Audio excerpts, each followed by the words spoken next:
Welcome everyone to our continuing series, Evenings with Sraddhalu. Namaste. Before we begin, I'd like to say a few words of thanks to all of you who have contacted me, written to me, and have praised this series. You may continue to write to me whenever you feel you have a question to be answered, and we will review them and address them. Narada, Narada 12 @gmail.com. Today we are continuing with Sraddhalu on astrology.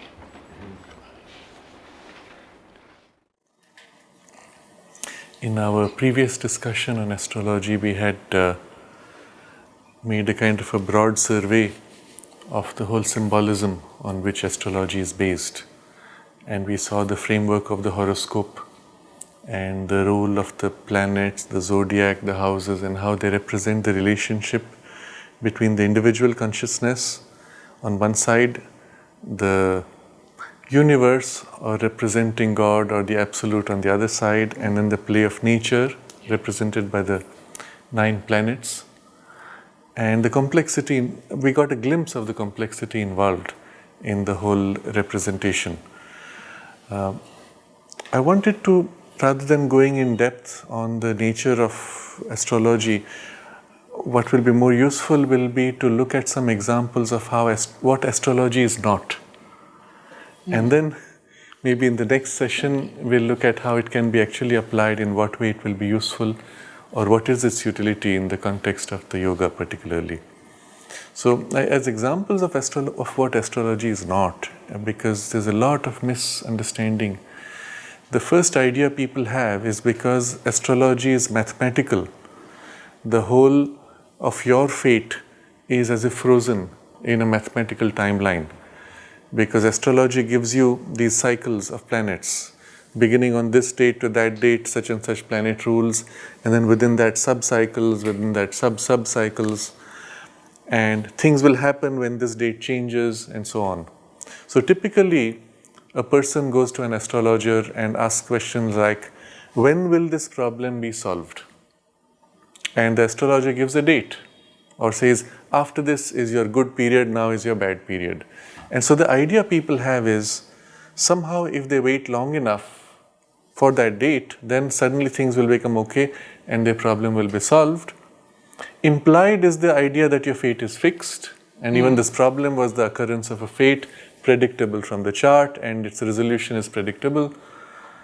And in fact, this is a complete erroneous understanding, even from an astrological point of view. So the predestiny is false. Absolutely. In fact, the astrologer himself is only fulfilling the role that you have assigned to him as, let's say, a counselor who is going to give you, based on his understanding, what's going to happen next. Okay? So the game is like this.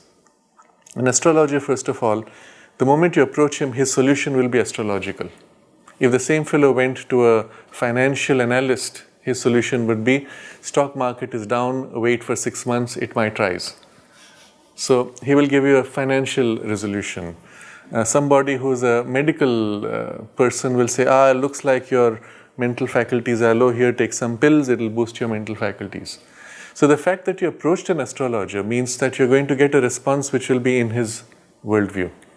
The next problem with the astrologer is, he's going to be assessing in a way that fulfills his self-importance, and because it's also his business very often, ensuring that you come back to him. If he does something which does not make you come back, then he has lost a client, potentially, isn't it? So the game goes like this. I'm going to play out a typical scenario of astrologer. Let's say you go to an astrologer. Already on your face, he can see that you're in distress. You wouldn't be approaching him otherwise. If you knew the solution to your problems, you would have solved it. You're approaching him because it's like a last resort, you don't know what to do. And so he looks at you, Oh, very difficult period. He looks at the chart, okay? So, very difficult period in your life. And obviously the fellow was very impressed. The astrologer made out that I'm going through a bad patch. But all you needed was the fact that you've come to an astrologer. Then he says, oh, right now you have, dasha is the term used in Sanskrit, the phase of a particular planet. Or you have Rahu dasha or Saturn's dasha. Now, Saturn, Rahu, typically these are the ones which are the malefic, or in common language they are understood as malefic planets. So you have the phase of Saturn or you have the phase of Rahu, you are in trouble. So the guy says, when will it end? Further, the skilled astrologer, well, they pick up this psychological skill of assessing whether what they're saying is fitting your expectation. So typically the problem will be three types. And often everybody has all three problems, and it's only a question of which is more important. Let's say financial, which is the most common, health, and romance. What else is there for which you'd go to an astrologer? These are the three things which throw at you uncertainties. Everything else you know what to do. So they play on this. Money problem, health problem, marital problem or romantic problems. And then they look at typically the planets associated with these things. What gives you money, or the houses which give money or health and so on. And they'll feed you things which for you are interesting. The problem is everything they tell you has to do with your future. And so you have no way of validating whether what they're saying is true, whether it's genuine or whether it's just some rule of thumb he has applied. You could go to a stock market analyst and there are the good ones and the bad ones. You will never know the difference because each will give you his justification. Maybe one day we have to talk about palm readers also. Yes, that's a whole interesting field, and maybe after this series on astrology. Mother was a palmist. I mean, she knew palmistry very well, by the way. So here's the problem. You have no way of validating until the period passes. Yeah. So he says, well, in 6 months you'll be fine. So you wait for 6 months. And at the end of 6 months, if things have got better, you say, yes, see, that fellow said it. And your belief in the astrologer and astrology grows. If it doesn't happen, either you don't go back to that one, you go to someone else until it happens. And then you say, oh, this guy is the better astrologer. And so often it becomes a self-fulfilling prophecy. There's another trick that is often played, not always intentionally. Some of them are very sincere.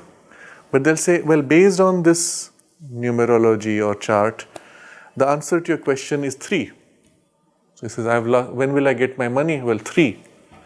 3 days, 3 months, or 3 years. Now you see what happens. 3 days the fellow waits, it doesn't happen. Okay, now it must be 3 months. You wait. If it doesn't happen 3 years, well, eventually something has to happen. And that's the game that's played. But you use the word trick. Yes, because unfortunately, and many astrologers know that they are playing a game.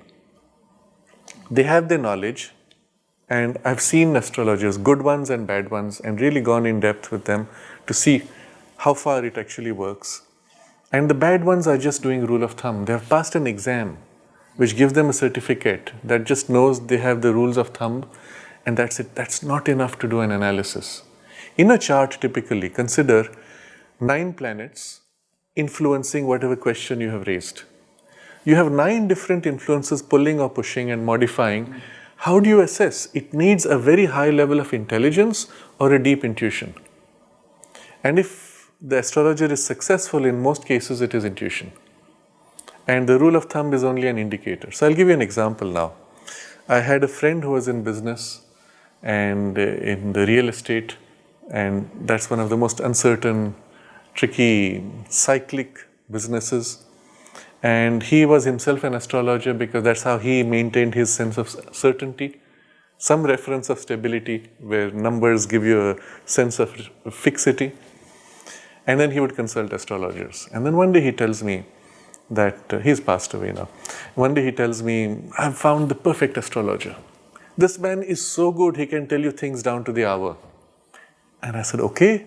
Because having studied astrology deep enough, I knew it doesn't work like that. Of course, you can describe influences to the hour, but that's not how things happen. they are just influences. So you can describe, for example, looking at your website, the weather forecast for the next few days. But the forecast changes. From now, you watch it 6 hours later, the forecast has changed because the data is changing all the time. Well, so when I was next in Delhi, he brings this friend of his, and I asked him, what do you do? And he explained to me, he took a chart, out of the chart derived a second chart, into that chart went into further complexities, and then compared that with the original chart. And at some point, it was such a quagmire. In Hindi, we'll say jalebi. It's such a mix of so many different things that he himself was lost. And it was a way by which he got his mind so confused that the intuition would kick in and catch something. So, and then he would say something. And if you asked him why, he would hesitate, he would think, and then look for the justification and feed it to you. So, well, I saw that, and then we were in the car driving, and my friend turned to the astrologer and said, okay, he wanted to show off the astrologer's skill. He said to astrologer, okay, look at him and tell me what is his ascending sign. Now, the ascending sign is the sign which is on the east at the moment when you're born. That sign of the zodiac has a strong influence on your overall physical appearance. So, there are only 2 signs, for example, which are associated with a tall build. So looking at me, any astrologer worth his name would say it's either this or that. Okay, it's so basic. And the moment my friend asked him the question, I said, okay, let me test whether this guy is really using astrology, because I thought it was more intuition or mind reading. So in my mind, I pictured 6 and dangled it in front of his head. And so if he is a genuine astrologer, it's there as a suggestion. If he is intuitive, mind reading, he'll catch the suggestion and catch it as his own. If it is a real astrologer, he'll say, this doesn't make sense, and he'll cut through to what's real. So I'm dangling the 6, and then he says, 6. And the 6th sign is not for a tall person. So my friend was so shocked. He said, how can you make such a basic mistake? Okay, try again. Now look, if I ask you a second time after having made a mistake, at least you would think the second time, okay? So this guy again stops, gets into his state of confusion for the intuition to kick in, and I again dangle 6. I didn't change the number. And again he says 6. Now you can see the level of intelligence was so poor that he was not aware even he has made a mistake once, and he is repeating the same mistake. He's not even conscious. You can see what a low grade of mental development it is. When you say intuitive, it's not intuitive mind. No, it's more like an instinctive a mix of intuition with some skill of psychology. And so that was enough. Then my friend was so disappointed. He said, I don't know what has gone wrong with you. And then I had to tell him, please don't worry, it was my fault. I held the idea of 6 and he caught it. But then I explained to him that this man is not really doing astrology, he's picking things. So when he meets a client, he's picking things from the client's thought, emotion, aura, his expectations, his fears, that is caught by this fellow and feeds it back to you. And the chart is for him only a reference, a starting point which gives suggestions, or as in his case, it's such a complexity that it completely numbs his thinking mind and allows something deeper to kick in. Now, a modicum of intuition is there in all of us. But astrologers, particularly this type, who are more mind readers, have it more fine-tuned to the person before them. And so, like I said, they look at you, they know you're in distress, and then they're trying to sense. And they catch things. They don't necessarily know how they do it. And that was the only value he had. And of course, my friend very quickly lost interest in that. So this is an example. I want to give a few more examples like this of how people are fooled by what seems to be astrology but is not. Okay. Another type of astrology, a variation of this, which is also a mind reading skill, is where they tell you your past in great detail with great accuracy, which is so surprising that you begin to say, wow, if this man can be so accurate in my past, what he says for the future must be true also. So that's the skill there. So this comes into two categories. They are called, in India we have texts called Nadi Grantha. So Nadi is, word you will use? Line of, or a flow of energy. But the text itself is often said to be many hundreds or thousands of years old, in which supposedly all possible horoscopes are described, or in variation they will say your horoscope will be described, written by some rishi many thousand years ago. And when you go to that guy, he pulls out your horoscope and tells you everything about you, including your name, where you live, your relationships, and things like that. But not past lives. Sometimes they tell you past lives. It could be. Huh? But that's the catch. How do you verify it? Yes. They can make up anything and you'll never know. Yes. So the commonest game in this, and this is a game really, I'm sorry to say it's a massive deception, but there are two kinds of these Nadi Granthas. They are called the dead ones and the live ones, and I'll explain the difference. So the dead one is one where the text is frozen. It was written many thousand or 100 years ago. The guy reads out, but he needs to first check, is this yours? So when you go to him, he will say, look, I have got thousands of these.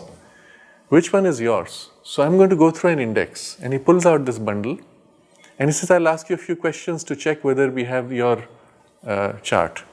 And he'll start by asking some questions like, you were born in a hospital, your name has 6 letters. Of course, the problem is, you're talking to a guy who is writing in Sanskrit or Hindi or Tamil, and letters there will be syllables. So in English, you have to translate from the English script. So he will say, but well, tell me what is your name.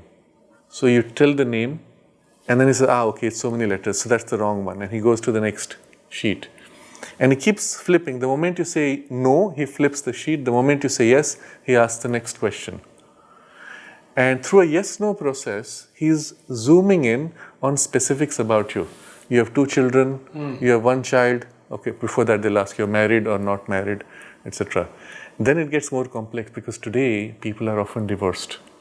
And they're divorced a second time. And so these guys are not used to that. So they often mess up there on those details. Anyway, so having gone through for about 10 minutes of asking questions like this, he has got a pretty clear picture of you, including your name, even your parents' name or which town or city you are from. The rest they're filling in from the chart which you have given them already. And from there you can get a pretty good sense of your interests, likes, dislikes. Now, meanwhile, there's another third guy who's sitting with you, who supposedly has also come for the same reading. And before you get your chance to read, while you're in the waiting room, this guy is chatting with you and he digs out information from you, feeds it back to them. So it's a big scam. I've been to a place in Tamil Nadu. It is called Vaithishwaran Koil. I'm going to take names. It's a temple where they claim to have these palm leaves. Anyone can go there. They will actually pick out a leaf that says Narad and give you a reading of you were born in the United States and etc. etc. Catch is this, all this material they have dug out from you, they are feeding back to you, and then they asked you questions like, your guru's name is beginning with Sa, Sha, Ka, Pa. Okay? You say yes or no. Now they'll zoom into the next. Your guru's name is Sha or Sa. And you say no, they go to the Ka or Pa. So they've got a list of like 5 or 6 common gurus. So I happened to be there with somebody who had come from the United States who wanted a reading. So I tagged along to see what happens. And of course his guru Sri Aurobindo. So that guy doesn't know Sri Aurobindo. He's never heard of him. So he says, Sir, sure, and he gets an answer, yes. So finally he says, okay, we have your sheet. Now he goes inside, brings a palm leaf bundle. Now meanwhile, all this was supposedly written in Tamil. I can read Tamil. So I'm looking over his shoulder and looking at the text to figure out what is he reading. He was not reading what was written there. And most of what was written was junk. The palm leaves were fresh, they were new. And so what they had done was they had created these bundles of palm leaves with stuff scrawled on it, and it was a big drama to flip sheets until they claimed to have got your thing. And then he gets this bundle, which is supposedly your reading, all brand new leaves, maybe a decade or two old. And now he starts reading, except he's not reading because I'm watching what he's reading. And he feeds back to you all the stuff he has read, he has asked you questions. And finally he says, and your guru's name is Sai Baba. So everything was accurate, the guru's name was totally wrong. And my friend was so disappointed. And the guy was shocked that, I said, who is your guru? So it's a scam. It's a huge scam. It plays on some elements of astrology with which you can guess a person's overall interest and temperament. But they must be very astute at reading people. Absolutely. That's their skill. Yeah. That's their skill, really. And they have gamed you from the beginning, from the point of entry. There is a serial called Mentalist, where this guy is so observant that by observation he can gauge what is the person involved into. Yes. So the same thing. They just Yes. absolutely judge. It's a skill of psychology of person reading. Sometimes they refer to it as face reading, but still that's not it. There's more to it. I'll come to that. So this is one kind which is called the Dead Nadi. Some of these are actually genuine books. I have seen printed books of Bhrigu Samhita, which is another famous one. So the dead version of Bhrigu Samhita is a full-fledged book which has all typical charts.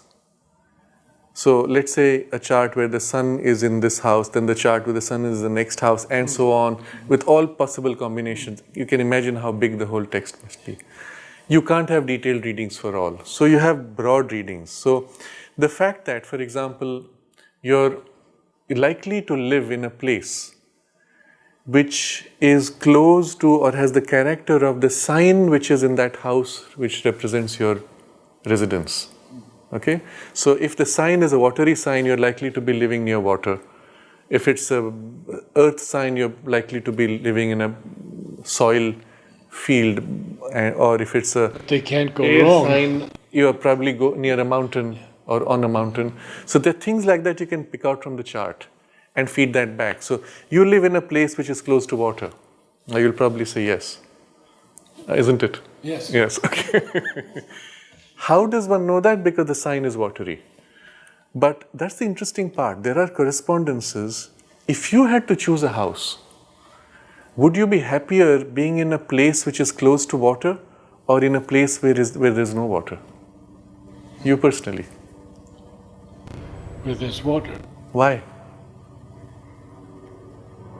Why? Something in your nature is drawn to water. Where is that coming from? And that's seen in the chart. In the imprint of the influences at the time of birth. These are tendencies in your nature which have been, so to say, stamped. You could change it.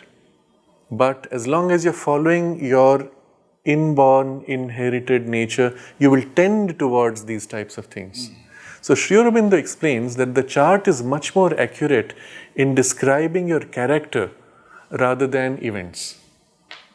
As a result of your character, certain types of events are likely to happen. And the timings or the dashas of the planetary influential phases often indicate when certain aspects are amplified or dulled.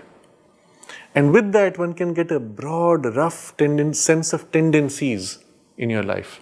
So they are playing on that if they are good astrologers, but otherwise they are pure scamsters. So now we come to the second kind of the Nadi, which is the Living Nadi. This is more interesting because here you actually have the text appear. It's not pre-written. The text appears in response to your presence. So I'll give you an example of that.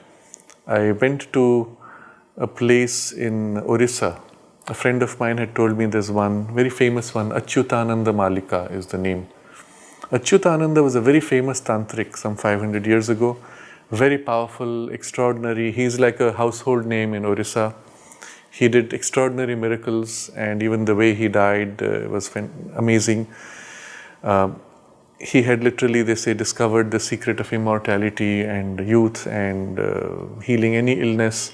And when he found that secret, his son said, "I'm sorry, I cannot allow you to share this with the world. You will be messing around with God's scheme of things, which needs illness and death to keep the cycle of life going. So I have to kill you because that's how I'm going to protect the world. So the father says, yes, you are my son, you have a right to kill me, and only one condition. First, let me call my assistant, and his assistant happens to be a being of the subtle world, Yakshini, female being, Yakshini. Yaksha and Yakshini are low-level vital beings, not very crude, but reasonably they can be helpful. They often preside over different natural bodies, like water bodies and things like that. So he has a Yakshini as assistant. He summons his Yakshini and says, okay, now he gives instructions and tells his son, now you can chop off my head. So his son chops off his head, the Yakshini picks the head, puts it back, and he's back to life. And he says, now that you have killed me, your role is finished, and my role in the world is finished, so I'm leaving. And he says, Yakshini, let's go, and poof, he vanishes. Well, that's the story, officially.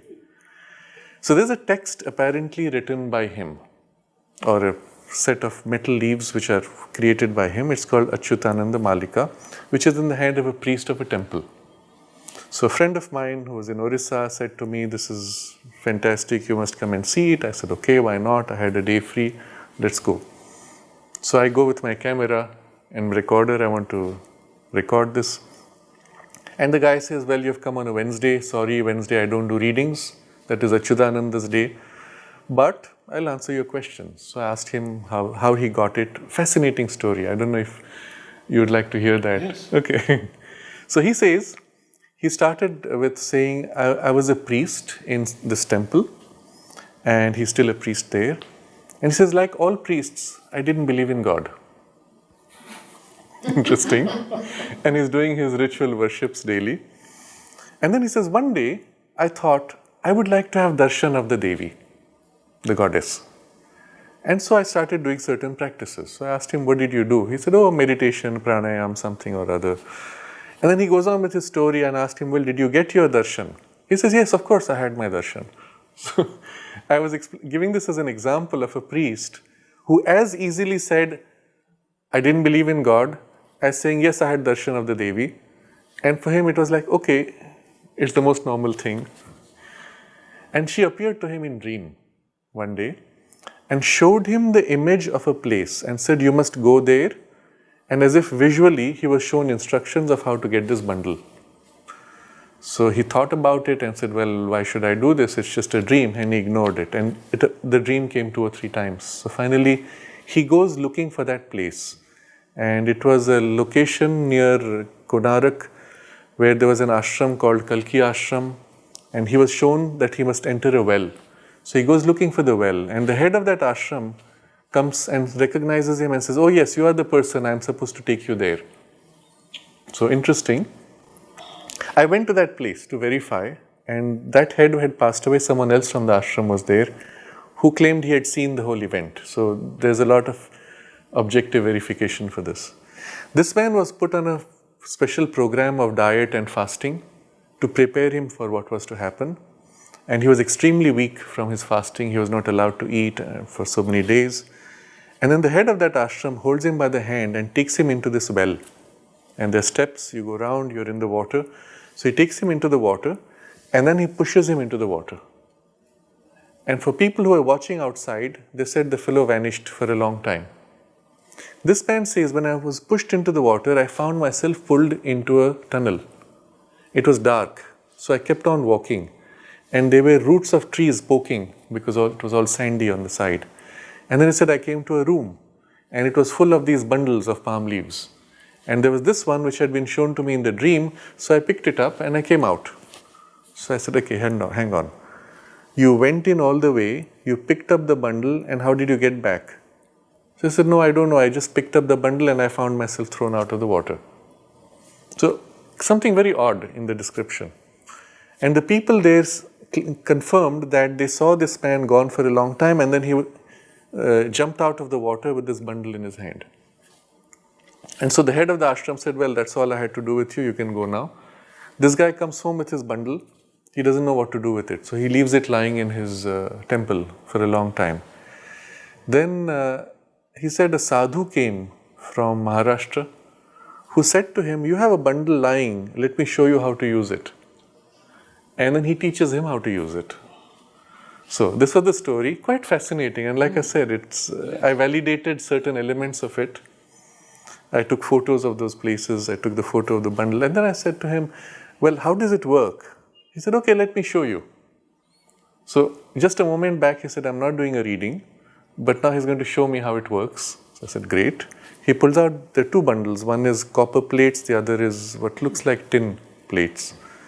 And he shows me the copper ones. He says it can show any text from a dozen languages. And the tin one he uses for European languages. So for my purpose, he brought the tin one. He showed me metal plates, separated them, and showed that they were all blank. He put them together, put it in a plate, which was part of the device. Then he takes a piece of like a chalk, and he holds it to his head, and then he takes a little stone, which is like a shivling, puts it on his navel, plugs it like a plug. Then he goes like that and flip, he opens the whole set of bundles, and I can see text etched in it in English. Now, when I was going there, I knew the process was that you have to have 3 questions, and then he answers the 3 questions. So I had put in my mind 3 questions. The third question was specifically, when will India and Pakistan reunite? Now, the first 2 I don't remember, but they had to do with something generic of that kind where I could validate the accuracy of this. The third one was specific to India and Pakistan reuniting. So he looks at this and then he starts doing a reading. Except that he said, because it's a Wednesday, I'm not going to give answers. I'm just going to tell you what your questions were. So he takes out this sheet of metal etched in English and he starts reading. And he doesn't know English, supposedly. He, of course, follows a smattering, and then he starts reading with heavy Oriya accent.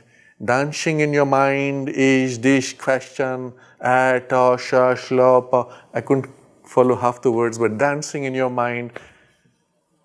And he's going on reading, and I can only see 2 lines. So it's like he's reading 1 paragraph. Okay, so I had my tape recorder and camera. I didn't have a video camera in those days, but I took photos. And then I asked him, how does it work? So he came to the third question, India and Pakistan. So I said, how does it work? What happens? He said, the question which is in your mind is picked up and then it is transferred and then it appears here. I said, but you were reading out more than what was written there. He says, yes, I am seeing more than what is written. So there were 3 interesting miracles, if you can use that word. The first was the text appeared etched on metal as if freshly etched with a sharp tool. It was not like a scrawl of a pencil. It was etched into the metal. And it was previously blank. And you photographed that. Yes. Well, so there is a catch there, which I'll come to later. But I'm assuming it was a valid blank and the text appears, but it's quite deeply etched. And the words India and Pakistan are so clear. I wanted to bring that. I forgot to bring it. You can see, you can read it. And I'm wondering, it's not a question anyone else would ask, isn't it? It's not a typical question someone asks. Mostly people will ask questions about their money, the wedding of some, etc. So how could those 2 words appear so clearly? So then he explained that you do this, and that is how the thing goes in. And so first miracle was text appearing etched. Second miracle was that he was speaking in a language which he did not know. And he's obviously not reading English, he is reading the words which are being shown to him. So that's the third miracle, that whatever my question is being articulated in some script, probably in Oriya, which he can read, but which has the linguistic pronunciation of English. So I thought it was quite a fascinating experience, but except I couldn't get a reading, so I cannot validate its accuracy for the future. Many years later, I had gone with a TV crew to record this. And this time he again showed, and we had the video cameras recording. And when he opened the same palm leaves, the same metal leaves, I saw the leaf where exact same text, India and Pakistan, was there. Now it's either a coincidence that because I am there, the same text appears, Or it could be that it's a scam and there were already some leaves with etched writing, but why would those 2 words appear? 3 words. And there were a few more words around that. Very unlikely, very strange. And I pointed out to him, and he was a little flustered when I pointed out that it's the same text which he had shown me many years ago. So the category of nadis which are called living nadis is where text appears, not always etched in, but often to the person it is visually seen and they read out to you, but it may not be the actual physical etching. I have heard descriptions from others who have seen on palm leaves the similar thing, text written in ink, black ink, and as the person read out the text, the writing would vanish. So this is a category of reading where your question and something of the answer is being somehow written out or shown to the inner sight of the person who then basically feeds it back to you. Who does that? Not the person. In this case, the credit was given to Achyutananda. But is it so? I don't know. So I'll come now to a third category, which is a variant of this basically, which will then explain how this works. So in the tantric occultist lines of text or literature, they have descriptions of categories of beings. Most of them are low-grade vital beings, and then there are also higher beings. Most of them are vital typically though. Only those ones would be interested in messing around with human affairs normally. So the lower ones particularly, there's a category called karna pishachini. Karna is ear, pishachini is demoness. So it's a demoness which sits in your ear and whispers to you. And they have a whole, let's say, ritual to enter in relation or call those beings and make a pact with them. And the result is that this female, demoness now has a pact with the human being where in return for favors that she needs, she gives you this service, let's say, where she sits in your ear and whispers to you. And what she's doing, being in the vital plane, she senses what is in your mind, picks out what you are thinking, including things you don't remember which are there in your mind, and whispers into his ear, and the guy speaks out as if he is read from your mind, except he knows nothing. He is not reading mind, he has no ability except this pact. And the pact is quite terrible, in the sense that what she demands in return is so horrible, you will probably, if you knew it, you would not want it, probably. So I've met a person who didn't have this, but, I met a few, I'll give you a few examples. So there was a guy in Bangalore who was an astrologer, and again it was a friend who said, oh, you must meet him, this guy's father was wonderful, I had met his father. And the father had demonstrated this to my friend. He said, you write any 3 questions on a piece of paper, fold the paper, and the father told you what was in the question, and then based on your chart gave you an answer. So it was pure mind reading, but he had something of this karna pishachini type power or being which gives him that access. And the person we went to meet was the son. So I asked the son, don't you do this? He says, no, my father never taught me. Now think about it. If it was a worthwhile power, wouldn't he have given it to his son? Obviously, and this is the point which you will see in that literature, the being of a very low order demand things of very low order, and sometimes they demand animal sacrifice, blood sacrifice, and all kinds of other things. They interfere in your life. They demand you to do something, not do something. Do you think the being is happily giving you service of reading other people's minds and not bothering you the rest of the time? They'll continue to harass you 24 hours if it serves their pleasure or their perverse pleasure. And so people don't realize what they get into when they make these pacts. They become slaves of the beings more than the other way. And the result is, it's such a miserable existence. Some of them then say, I want to get free of this, but you can't. It's tough. And so the father never taught his son. He had done with it and it ended with him. It's the reason why many of these low-grade things are dropping out, thankfully. And they remain only with a few black magicians, which are very filthy vibes generally, because align with these beings and their energies fill them eventually. Maybe this is not exactly apropos, but is there any evidence of serial killers being motivated by these beings? I believe there is, I don't know if there is evidence, but Mother refers to this. She says that people who do these kinds of serial crimes generally are possessed by beings, and when they are given capital punishment, you will find immediately after somebody else replicates the crime. I've seen this repeatedly in newspapers, news reports, and Mother says it's because the being now jumps to someone else. So the right thing to do in such a case is not to give them capital punishment, keep them locked up. It keeps the being trapped in the body. But what happens in this case, and I don't know whether Sri Aurobindo or the Mother explains this, that when they associate with these beings, through the association, the being actually begins to enter you, possess you, and fills your vibes. Instead of you relating to the divine, you have aligned yourself with these very low level, low grade beings. They give you some power, in return for it, they own you. So I'll give you a few examples. So this fellow in Bangalore that I met, he didn't have it, but he was one of those rule of thumb astrologers. And he would not even bother to look at your chart. The moment you ask the question, he will say, well, now the sun has set, so the answer is no. That's not astrology, but that's what he was. But I'll give you another example of these types.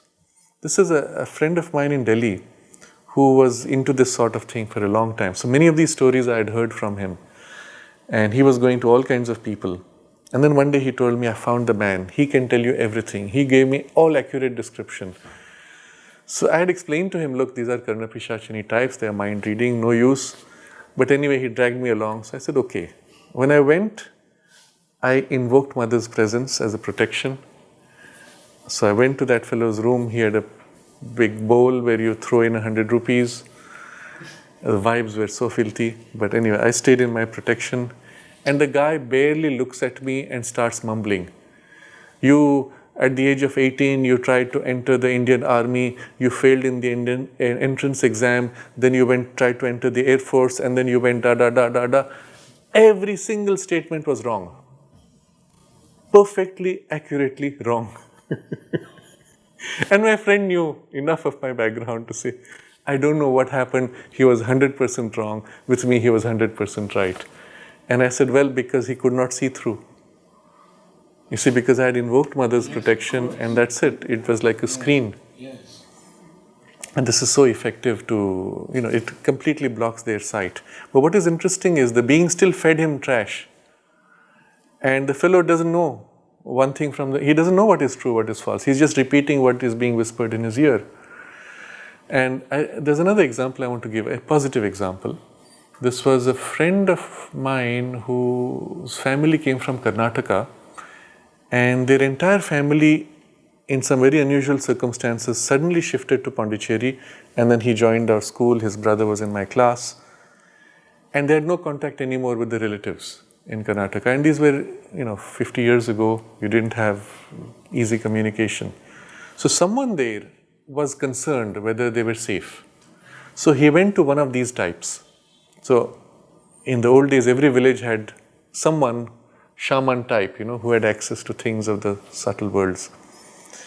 So he goes to this guy, and the guy tries to see and says, it's very strange. Normally I can see where a person is, but here I can see as if they are enveloped in some kind of a white protective light, and I am unable to penetrate through it.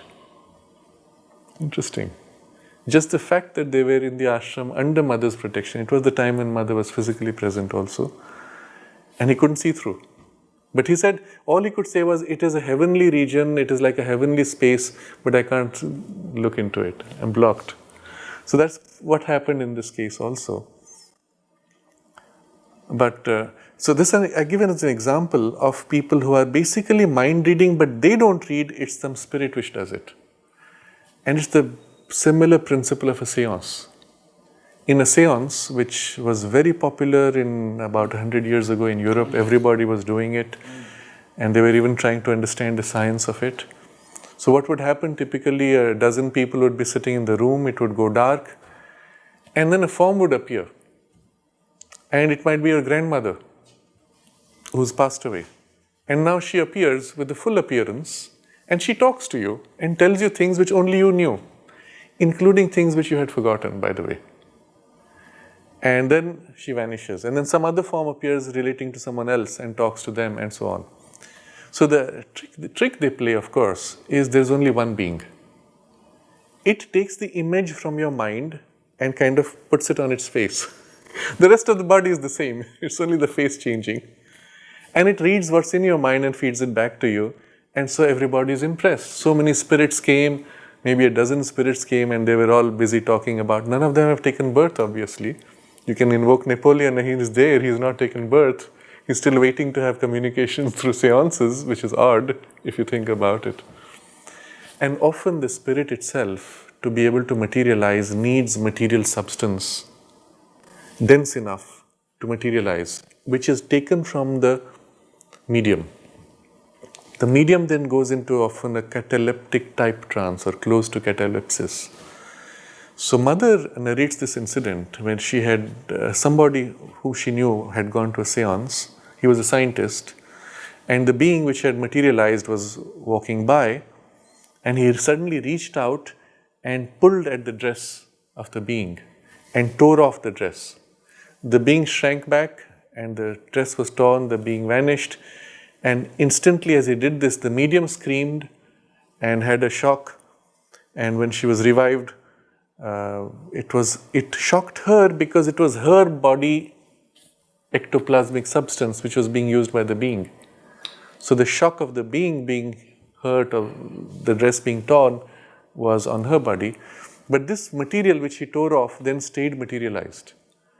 And mother said he showed it to her, and it was like plastic substance, and in the days before plastic was invented. It had similar kind of feel.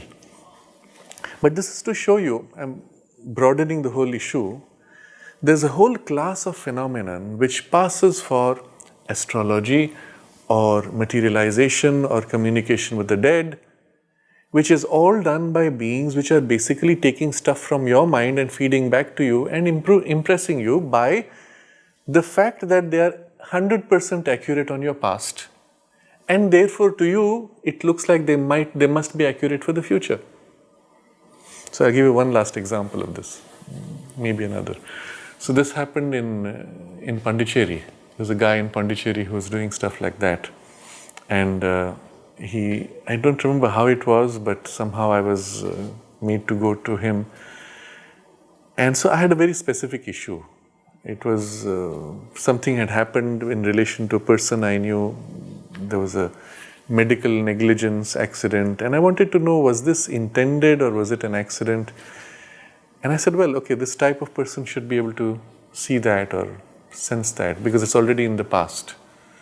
And he gave me a very accurate description of keywords: injection, kidney, something. Keywords were all right. And then he did a whole reading. I came away very impressed. And then I said to myself, what happened?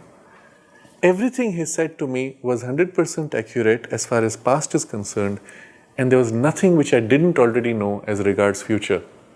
He had caught a few elements of my plans for travel or some other activity, vaguely, and that's about it. The only thing he said to me, that lady like this hair, she will give you a lot of trouble. I said, what like this hair? And he was as if trying to catch some name and he couldn't.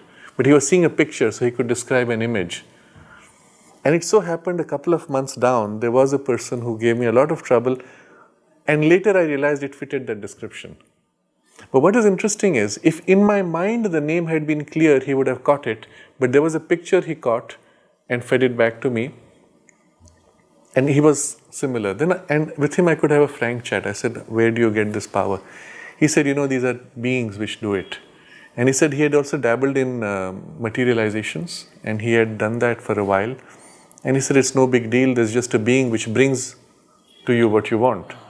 So he said, it's like keeping a servant. You pay your servant and you say, bring me soap from the shop, and he goes and buys the soap and gives it to you. What has he done? You paid the money, he got it for you. And the difference is that here is a subtle being You have to pay it what it demands, and then it gets you what you ask for. What's the big deal? So, these are incidents where I got the sense of this whole game. But so much of what passes for astrology is just this. And I'll give you one last example, which is what they call face reader. This was a classmate of mine in Pondicherry, and he was very excited. He said, you must come. This guy, he's so good in astrology. And all he does is he looks at some shells and makes your horoscope. So I'm putting it in the context of astrology. Because, I saw what he was doing. He was doing readings for others, and then it came to my turn. I really didn't have any question, but I was just watching what he was doing. He takes these seashells, scatters them on the table, and then he starts doing a reading. Except when he's doing a reading, he's not looking at the seashells, he's looking at your face. And he would say something and watch you, and then tilt his head, and again say something, and then watch you, tilt his head, and again say something. So it was clear he was either picking what was in my mind, or he was listening and feeding back, and waiting for a response in my consciousness to catch the next idea to feed back. So several times I interrupted him, how do you say this? What's it got to do with astrology? Oh no, he said this is Jupiter, that is Saturn. I couldn't distinguish. So the trick was, he distracts you by saying, I'm using this shell. It has nothing to do with the chart, it has nothing to do with shells. There are other variations in India where they do a thumbprint. They ask you to put your thumbprint, and reading the thumbprint, they tell you things. Or another variation where they measure your shadow length and tell you. All that is just a diversion. That's why I use the word scam. It diverts your attention to a cause when in fact it's just mind reading, feeding it back to you. So this is a whole class of phenomenon associated with astrology, which is not astrology, but which has very high accuracy as long as it's speaking of your past. It creates in people the idea that fate is fixed and so things will happen.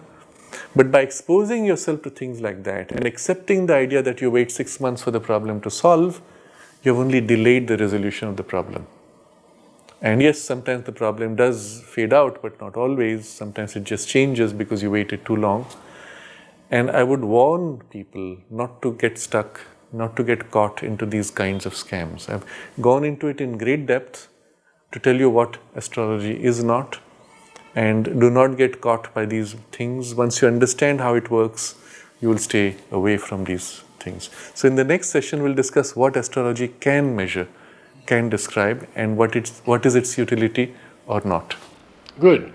Right now it seems that we should never go to an astrologer. Well, none of these types at least. Yes. Thank you.